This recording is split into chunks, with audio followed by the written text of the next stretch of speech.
ये है दिल्ली दर्पण।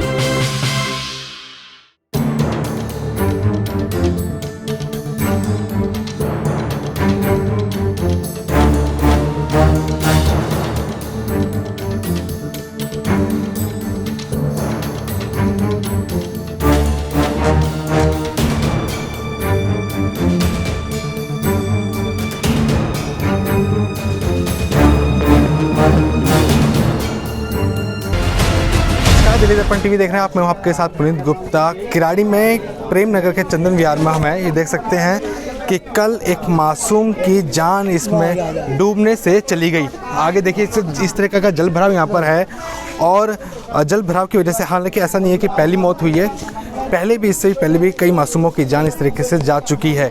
अब कारण ये है कि आरोप प्रत्यारोप के कारण की वजह से, राजनीति की वजह से अब ये समस्याएं समाधान निकल नहीं पाता और समाधान क्या है, मुसीबतें बढ़ती रहती हैं। अब कोई घर से बच्चा जब खेलने के लिए निकलता है तो इस तरीके का शिकार हो जाता है। मेरे साथ भाई साहब भी हैं। भाई साहब देखिए, अब यहाँ पर बजरंग शुक्ला जी भी आए हैं मुआयना करने के लिए कि कैसे कैसे ये सब चीज़ें हुई। भाजपा से जिलाध्यक्ष भी हैं। भाई साहब, इस तरीके की ये जो समस्या आप देख रहे हैं, इंतज़ार करते हैं क्या किसी हादसे होने का? नहीं, ये पहले भी बहुत सारे हादसे हुए पुनीत जी। कल मेरे को पता चला तो बहुत कष्ट हुआ। मैं रात को ही आता, लेकिन रात को ये लोग परिवार पूरा वहाँ था। मैं सुबह आया।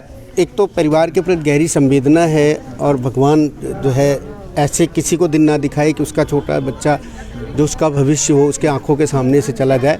और जो ये निश्चित रूप से कहीं ना कहीं जनप्रतिनिधियों की लापरवाही है और साथ में प्लॉट वालों की भी है। मैंने अभी यहीं पे एसएचओ से भी बात की है कि जो भी ये प्लॉट होल्डर हैं उन पे सख्त कार्रवाई की जाए, क्योंकि जो प्लॉट ये खाली छोड़ रहे हैं, कल को जो है इसका रेट बढ़ने का इंतज़ार कर रहे हैं, जैसे रेट बढ़े वैसे वो बेच दें और यहाँ पे मौत होती है। जो लोग रह रहे हैं उनके लिए बहुत बड़ी समस्या। आप देख रहे हैं ये मकान कभी भी इधर को झुक सकता है, तो उन पे भी कार्रवाई हो। साथ में मेरा जनप्रतिनिधियों से अनुरोध है, पार्षद और विधायक जी से।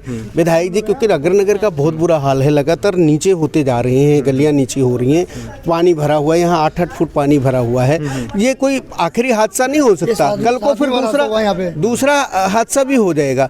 तो इसको संवेदना, मानवीय संवेदनाओं को लेकर के इस पे जितनी लीगल कार्रवाई हो और सामाजिक रूप से कार्रवाई हो। मैं अब ये क्षेत्र वालों से भी अनुरोध कर रहा हूँ कि आप सभी लोग जो है विधायक जी से भी कहें। मैं स्वयं भी अपने स्तर पर प्रयास, मैंने अभी एसएचओ को फ़ोन किया और बाकी भी मैं आश्वासन दे रहा हूँ, मेरे स्तर पर जितना प्रयास होगा इनके लिए, हर चीज़ के लिए मैं तैयार हूँ। बाकी ये है बहुत दुखद। पार्षद आपकी पार्टी के पार्षद हैं, लगता है कि उनको भी इस तरीके के पहले से कंट्रोल करना चाहिए था, साफ सफाई को। नहीं, पार्षद देखो, एक तो ये कि पार्षद को भी आना चाहिए, पार्षद को भी देखना चाहिए, लेकिन सड़क बनाना और ये सब बनाना ये पार्षद के अंडर नहीं आता। ये दिल्ली सरकार और विधायक ही करते हैं इस काम को। तो अगर आज ये स्थिति होती कि भी ये रोड ऐसी हो गई थी, ऊंची हो गई थी, नालियाँ बन गई होती, तो पानी निकल जाता, पानी का भराव नहीं होता यहाँ पर। तो चाहिए कि दिल्ली सरकार को यहाँ पे जल्दी से जल्दी इन गलियों को ऊंचा करके और यहाँ नाली बनाई जाए जो प्रॉपर वे में इनका पानी निकलता रहे। जब पानी निकलेगा तो ये समस्याएं धीरे धीरे करके कम हो जाएंगी। तो हमें सभी जनप्रतिनिधियों को अपनी जिम्मेदारी लेनी होगी। ठीक है, जनप्रतिनिधि की तो जिम्मेदारी है, आपने कहा कि क्षेत्रवासियों की भी जिम्मेदारियां हैं। नहीं, क्षेत्रवासियों की इतनी जिम्मेदारी है क्योंकि आखिर में ओवरऑल नुकसान किसका हो रहा है? बच्चा किसका मर रहा है? बच्चा तो हमारे लोगों का ही मर रहा है ना, यहाँ के लोगों का ही मर रहा है ना। आखिर कष्ट तो इन्हों को सहना पड़ रहा है। तो अगर जनप्रतिनिधि नहीं भी सुनेंगे तो हमें क्या करना पड़ेगा? हम अपने को मौत के कुएं में तो ढकेल सकते हैं ना। तो मैंने इनको कहा है कि भी ये इसमें एक आध कोई दीवार बनाने का हम लोग प्रयास करें, उसमें मेरा जो सहयोग होगा मिलेगा, लेकिन सबसे पहली जिम्मेदारी यहाँ जनप्रतिनिधि की है। विधायक जी को आना चाहिए और इस क्षेत्र की जो समस्या है उसको प्रियोरिटी पर लेके, प्राथमिकता पे, और सारी चीज़ें हो जाएंगी। अभी जैसे पता चला वो गुजरात में है, चलो उनका गुजरात का दौरा जब भी खत्म होगा, इलेक्शन के दौरे पे हैं, यहाँ आकर के मेरा अनुरोध है, अगर मेरी बात सुन रहे हो तो आप क्षेत्र, क्योंकि क्षेत्र ने आपको चुना है, तो सबसे प्रियोरिटी हमारे क्षेत्र की होनी चाहिए। इस समस्या के समाधान के लिए हमें अविलंब कार्रवाई करनी चाहिए। एसएचओ साहब से बात की आपने, क्या विषय? एसएचओ साहब से मैंने यही बात की है। मैंने कहा यही बात की है कि ये जिनकी जो प्लॉट होल्डर हैं इन पे आप कानूनी कार्रवाई करें, क्योंकि कहीं ना कहीं ये प्लॉट भी तो मौत के जिम्मेदार बन रहे हैं ना। यहाँ पर पानी भर रहा है, अगर वो अपने प्लॉट को बना ले या फिर सुखा के भराव कर दे, बाउंड्री बना दे, तो ये समस्या कम हो जाएगी ना। एकदम खत्म तो नहीं होगी लेकिन कम हो जाएगी।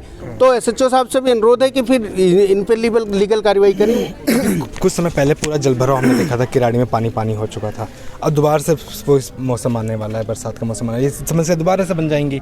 समाधान कहाँ है? नहीं पुनीत जी, देखो हमारे आपके हाथ में समाधान नहीं है, ना इन लोगों के हाथ में समाधान है। समाधान जनप्रतिनिधि के हाथ में है, जो सरकार में बैठे लोग हैं, दिल्ली सरकार में है, यहाँ के विधायक से है, उनसे हम अनुरोध कर रहे हैं। मैं ठीक है भाजपा का जिलाध्यक्ष हूँ, लेकिन मानवीय संवेदनाओं के नाते भी अनुरोध कर रहा हूँ कि विधायक जी अभी फिर 3 महीने बाद फिर जलभराव होने वाला है। परसों में लाइव आया, तब भी मैंने अनुरोध ही किया है, दिल्ली सरकार को किया है, उप मुख्यमंत्री को किया है, मुख्यमंत्री को किया है, विधायक जी से भी कर रहा हूँ कि ये जो 3 महीने बाद आने वाला आसन संकट है। अभी तो एक बच्चा यहाँ पे डूबा है, पूरा अग्रनगर जो क्षेत्र है वो फिर डूब जाएगा।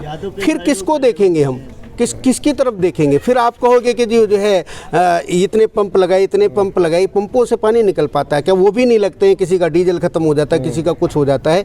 तो इसे जो है समस्या का हम परमानेंट निदान क्यों नहीं खोज रहे? पिछले 2-2.5 साल से जो है लगातार अग्रनगर की गलियों का जो है उद्घाटन होता है, लेकिन उद्घाटन के बाद क्या होता है? कहीं ईंट गिरती है, कहीं नहीं गिरती है।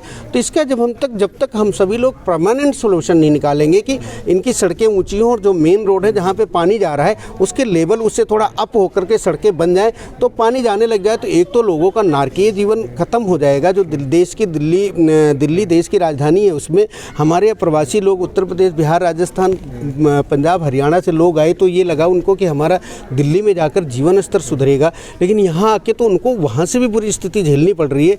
तो ये इतना संवेदना तो हमारे जनप्रतिनिधियों में होनी चाहिए कि वो आकर के इसको प्राथमिक बेस पर लेकर के बाकी सारी चीज़ों को सेकेंडरी करके बाद में भी हो जाएंगी। अग्रनगर की जो समस्या है ये बहुत बड़ी समस्या है। दिल्ली में मुझे लग रहा है कि इससे बड़ी कहीं समस्या नहीं है। तो मुख्यमंत्री जी को भी चाहिए कि इसको प्राथमिकता लेके आए भी 1-2 बार अग्रनगर में आके उद्घाटन भी कर गए, लेकिन वही ढाक के 3 पात रहे। तो दोबारा से इसको करके और जैसे बरसात आने के पहले जो गलियाँ नीची हैं इनको नाली बना करके उनको भराव करके ऊँचा कर दिया जाए, जिससे फिर इस बरसात में अग्रनगर के लोग इस समस्या से ना जूझ पाएँ। ठीक है, तो बजरंग शुक्ला जी थे। अब समाधान तो देखिए कि समाधान में तो लंबा समय लगेगा, लेकिन जो लोग यहाँ पे क्षेत्र में रहते हैं उन्हीं के हाथ में ये है कि जिम्मेदारियाँ संभालनी है खुद से ही। मैं सब भाई साहब क्या नाम है आपका भाई साहब? जी मेरा नाम साहिल है। और करीब 1 साल पहले यहाँ सूखा हुआ था। ठीक है, बरसात होने के बाद पानी भर गया, गली में भी इतना पानी था। पानी भरने के बाद हम हमारी गली के सब लोग गए क्या नाम विधायक जी के पास। उन्होंने बोला जी हमारा काम नहीं है, आप जाओ निगम पार्षद के पास। वहाँ गए जी, बोला हमारा काम नहीं, हम दर की ठोकरे खाते रहे। ठीक है, और ये 7वीं वारदात है। तो हमने कहा भाई ये कल को वारदात होगा, सीधे हमारी कौन लेगी? आज तो हम दर की ठोकर खा रहे हैं। MCD का JO आया था, कौन आया था? JO, वो भी आए, दौड़ा करके गए। ठीक है, फिर भी कोई सुनवाई नहीं हुई। अब ये जो घटना हुई है, अब इसकी जिम्मेवारी किसके सर जाएगी ये बताओ आप? हुआ क्या था, मतलब कैसे वो जो मासूम, क्या नाम है बच्चे का नाम अन्नू था। हसनैन उसका नाम हसनैन है, बच्चे का नाम हसनैन। पहले तो मैं सवाल ये करूँगा कि हम 1 साल पहले आपको बोल गया है कि यहाँ घटना घटने वाली है। अच्छा। उस टाइम पानी नहीं था, अब पानी फिर हुआ, बरसात का इतना पानी हुआ। स्थिति गंभीर है, हमें भी यहाँ पे चलना पड़ा था, तो संभल के चलना पड़ा। जो लोग यहाँ पे संभल, क्योंकि अगर पैर फिसल जाए तो सीधा अंदर। सबको मालूम है कि यहाँ पानी भरा हुआ है, तो ये जिम्मेवारी किसकी है मैं पूछना चाहूँगा। निगम पार्षद से शिकायत नहीं करी क्या? सब जगह हमने शिकायत कर रखी है, पर जिम्मेवारी किसकी है? वो कहते हैं उनके पास जाओ, कहते हैं उनके पास। JO तो गया हुआ है यहाँ पे, JO भी अपना दौरा करके गए हुए हैं। वो अपना काम उसके साथ ठोक रहा है, अपना काम उसके साथ ठोक रहा है। अब ये घटना 7वीं बार हुई है। ये एक्सपायर हो चुका, बच्चा खत्म हो चुका है। ठीक है, यहाँ गिरा बच्चा, मेरा भांजा कुछ दिन पहले यहाँ गिरा था। हमारे पड़ोसी हैं, इनके बच्चे वहाँ गिरे थे। आए दिन घटना होती रहती है, तो अब ये किसके ऊपर जिम्मेवारी जाएगी? देखिए मैं दिखाना चाहूँगा कितना गहरा है ये पूरा जो जीना है वो पूरा इससे आगे बढ़ेंगे हल्के सा और पूरा डूब चुका है इसमें। अगर गलती से भी अगर पैर फिसल जाए किसी का, तो मतलब कि बचने के चांस तो बिल्कुल ना के बराबर है, जिसकी वजह से ही जो मासूम है जिसकी यहाँ पर डूब हो गई। अब आरोप प्रत्यारोप चलते जा रहे हैं, राजनीति चल रही है, लेकिन समाधान यहाँ पर कुछ भी नहीं निकल रहा। बताइए। सबसे पहले ये अभी तक कोई 2 दिन हो गए, कई मीडिया आई, सब आए, नेता मंत्री सब आए यहाँ पे, अभी तक कोई सफाई कर्मचारी लेके नहीं आया कि सफाई करते हैं यहाँ पे। सफाई का काम तो MCD का है, अभी तक कोई सफाई नहीं हो रही, कुछ नहीं हो रहा है, पानी कुछ नहीं हो रहा है। इससे पहले वहाँ पे हमारी जो अग्रनगर वाला रोड है उससे कोई सुनवाई नहीं है सर। वहाँ तो गड्ढा नहीं है, वहाँ तो मेन रोड है। मेन रोड पे चलने भी हालत बुरे हैं। वहाँ पे मतलब लोग गिर रहे हैं, बाइक से आ रहे हैं, पटके खा रहे हैं, किसी चोट लगी, किसी सर फूट रहा है, किसी का माथा फूट रहा है। वहाँ पे यहाँ से कम से कम 20-30 मीटर तक पानी भरा हुआ है, इतना गंदा नाला बन रखा है वहाँ पे। कोई एमसीडी वाले, ये सब एमसीडी के अंडर में होता है ना सफाई का काम, तो कि पानी एमसीडी निकालेगी, एमसीडी भी कोई नहीं सुनना चाहती। विधायक है नहीं, विधायक वहाँ गया हुआ है, अब वो पता नहीं कब आएगा। वो भी अपनी नोटिस देख रहे हैं सर कोई यहाँ पे कोई सुनवाई नहीं है। सबसे पहली यहाँ पे सबसे बड़ी गलती यहाँ के जितने भी निगम प्रत्याशी हैं, उन्होंने 4-4 फुट ऊंचा रोड कर दिया। उसको करने के बाद वो गए भूल। अब ये बाउंड्री नुमा, इसको 4-5 गलियां ऐसी हो गई हैं, ये खाई में तब्दील हो चुके हैं। बरसात के अंदर यहाँ पे ये जो प्लॉट 10-12 फुट गहरे ये प्लॉट हैं, ये 12-13 प्लॉट हैं, ऐसे 10-12 फुट गहरे हैं, और इनके अंदर बच्चे आज से नहीं डूब रहे, पहले भी डूबे। उसकी भी हमने मतलब समस्या लेके लिखित में हमने विधायक जी को भी सूचित किया है और यहाँ के निगम पार्षद को भी सूचित किया है। आरोप प्रत्यारोपों में ये लोग अपना पल्ला झाड़ लेते हैं, जनता वहीं के वहीं रह जाती है, स्थायी समाधान कोई नहीं हो रहा है। जब आपने 4 फुट ऊंचा रोड आपने बना दिया, उसके बाद इन गलियों को भूल कैसे गए? अब आपने किस समझ से ये मतलब ये रोड बनाए हैं कि इसका पानी जाएगा कहाँ?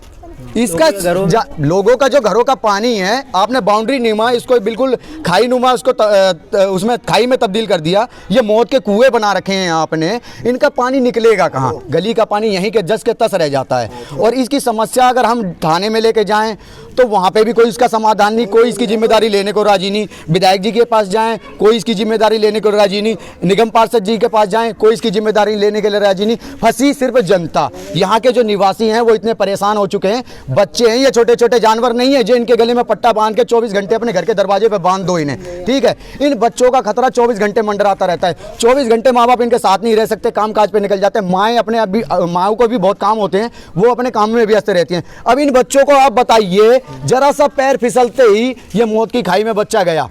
अगर किसी का उस पर ध्यान नहीं गया तो वो बच्चे की हत्या हो चुकी है। ये 7वीं 8वीं घटना है, पहले भी ऐसी कई घटनाएं हो चुकी हैं जिसको जैसे कि गली में रहने वाले निवासियों ने देख लिया, अचानक उस बच्चे का हाथ पकड़ निकाल लिया, लेकिन इस बच्चे पे ध्यान नहीं गया। एक बच्चा पहले भी मर चुका है, उसकी भी हमने उस बच्चे के आधार पे हम पहले भी एप्लीकेशन दे के आ चुके हैं। ये हमारे पास एप्लीकेशन है, सबके साइन है इनके ऊपर, लेकिन हमारी समस्या का समाधान यह नहीं है। हाथ जोड़ के निवेदन करते हैं जितने भी प्रतिनिधि हैं हमारे, आपके माध्यम से, कि हमारी समस्या का समाधान करो, हमारे बच्चों को मौत की खाइयों से ये हादसों से सबक लेना ही है, और यही है कि सभी प्रतिनिधियों से जो क्षेत्रवासी है वो भी रिक्वेस्ट कर रहे हैं, हम भी रिक्वेस्ट कर रहे हैं कि समाधान होना चाहिए। इस तरीके के हादसे क्षेत्र में नहीं होने चाहिए, क्योंकि बच्चे हैं, छोटे छोटे बच्चे हैं, घर से बाहर निकलते हैं और घर से बाहर इनकी जो इस तरीके के घर के बाहर जो मौत है उनका इंतज़ार कर रही होती है। विधायक जी, आज आपके क्षेत्र में एक और हादसा हुआ है, एक छोटा मासूम बच्चे की जान चली गई चल कर, जिम्मेदार कौन? देखिए, जो हुआ है वो बहुत ही दुखद है, बहुत ही दर्दनाक है। और कल शाम को मुझे जैसे ही पता लगा था, मैंने तुरंत SHO प्रेम नगर को फ़ोन किया और मैंने उनसे एक ही आग्रह किया कि देखिए, पुलिस के अंदर में बीटिंग सिस्टम होता है, एक बीट होता है। आप अपने बीट कांस्टेबल्स को तुरंत बुलाइए और उनको ब्रीफ करिए कि जो लो लाइन एरिया है प्रेम नगर का, जहाँ पे वाटर लॉगिंग है कुछ प्लॉटों के अंदर में, उसको आइडेंटिफाई करें। जो भी प्लॉट ओनर है उसको बुलाएं और उससे कमिटमेंट कराएं कि विदिन 24 आवर्स सबका बाउंड्री होना चाहिए, है कि नहीं? अब वो क्या है कि आपने देखा होगा, जो 200 गज का प्लॉट है उसका ओनर के लापरवाही की वजह से, जहाँ पर ऑलरेडी वो बहुत डाउन था, वहाँ पे कचरा और पानी भरा हुआ था, जिसमें बच्चे का डूबने से डेथ हुई है। तो हमने उनको बोला है, और जो भी ऐसे लोग हैं उनके ऊपर में कानूनी कार्रवाई होनी चाहिए, है ना? ये पुलिस की जिम्मेदारी बनती है। और SHO साहब ने मुझे एश्योर किया है कि सर मैं तुरंत इस पर एक्शन लूँगा, और जो भी प्लॉट ऐसे हैं जो खाली है, जिस पे पानी भरा हुआ है और उसकी बाउंड्री उन्होंने नहीं करी है, उसकी बाउंड्री कराने के लिए उनको तुरंत बोलेंगे, नहीं तो कानूनी कार्रवाई करेंगे। मैंने SDM मीना त्यागी से भी बात किया है कि जो पीड़ित परिवार है, क्योंकि देखो किसी का लॉस को तो हम पूरा नहीं कर सकते हैं, लेकिन फैमिली गरीब है, ज़रूरतमंद परिवार है, तो उसकी मदद सरकार के नियम के मुताबिक जो भी उनका कॉम्पनसेशन बनता है, एक फौरी मदद के तौर पे जल्द से जल्द उनको दिया जाए, ताकि उनकी हेल्प हो सके और ऐसी कोई घटना भविष्य में ना घटे। हम सब लोग समाज के जिम्मेदार लोग हैं, हम सबको ये श्योर करना है, क्योंकि देखो पुलिस हमारे अंडर में नहीं आती है, लेकिन हम उनके ऊपर दबाव तो बना ही सकते हैं।